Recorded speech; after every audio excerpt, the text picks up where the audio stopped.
This is something you might be guilty of, and so am I. Screen distraction. Yeah, while we're used to hearing warnings about the dangers of technology distractions like texting and driving, nobody really seems to think about the dangers of texting and simply walking. But it's a very real thing. Yes, I'll admit to that. Yeah. All the time. Yeah, so I do use it while I'm walking. Disgusting amount of time. All the time. Normally I'm texting people, but sometimes I might just be watching social media like TikTok. I try not to, but sometimes you just have to be on the go, you know?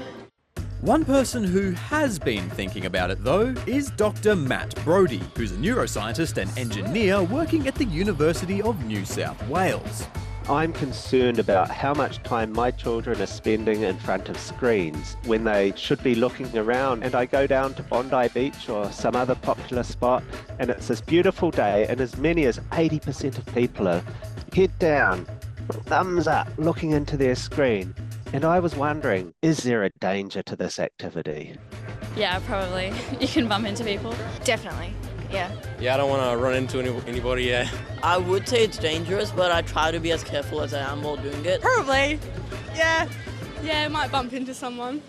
So, to test the theory, Dr. Matt and his team built a special walkway. I'll tell you what we did to this walkway. We hid hazards in it. We got 50 university students. We got them to text the sentence, "The quick brown fox jumps over the lazy dog," with a capital T and a full stop and no predictive texting. Sometimes they do it with their phone texting, sometimes they don't. And the results showed some interesting things. First, they're looking down so they can't see a hazard. Secondly, their arms are constrained, so even if they did hit a hazard, they're not going to throw away their mobile phone. They'd rather take the hit on their body. The other thing that happened is their texting ability went down. I've seen my younger sister run into a pole while she was on her phone. Yeah, I walked into someone one time while on my phone. I've definitely walked into a couple poles. Never with a person. I've walked into a pole before, but like, that's fine. I was walking with my mum this one time and she walked like face first into a pole and like crossed her nose. So I actually got hit by a car, looked at my phone, walked up, and then right then the car just on the hit me on the edge, but I was completely fine.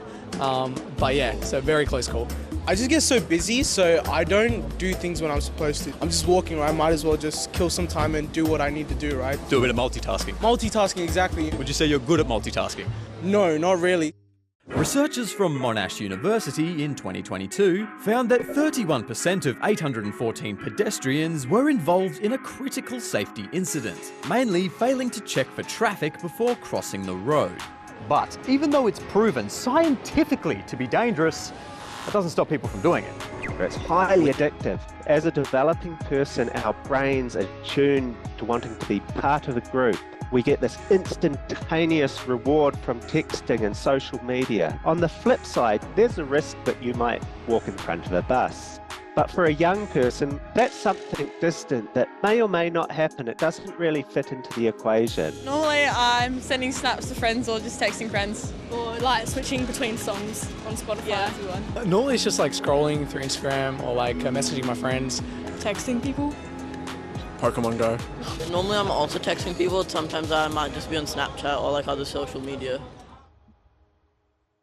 I think this is a global pandemic. I've heard that there are several cases each week coming into the hospital emergency wards of people being injured because they were doing something while texting. So it's definitely a rising problem. I'd say it's definitely up to people because it's just you're choosing to respond. I feel like it is sometimes up to people just individually because, you know, it's really your responsibility to watch out where you're going and your surroundings. You've probably watched those funny videos on the internet of someone walking into a pole or into a lake and you think, what are they doing?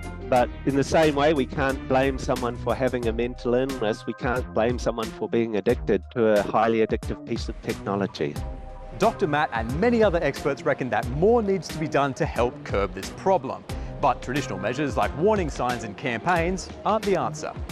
And if I tell you it's risky, it's probably going to encourage you to do it more. So an education program is plainly and simply not going to work. Okay, this isn't just me being creative, but maybe a sensor realizing, oh, you're too close to someone, watch out.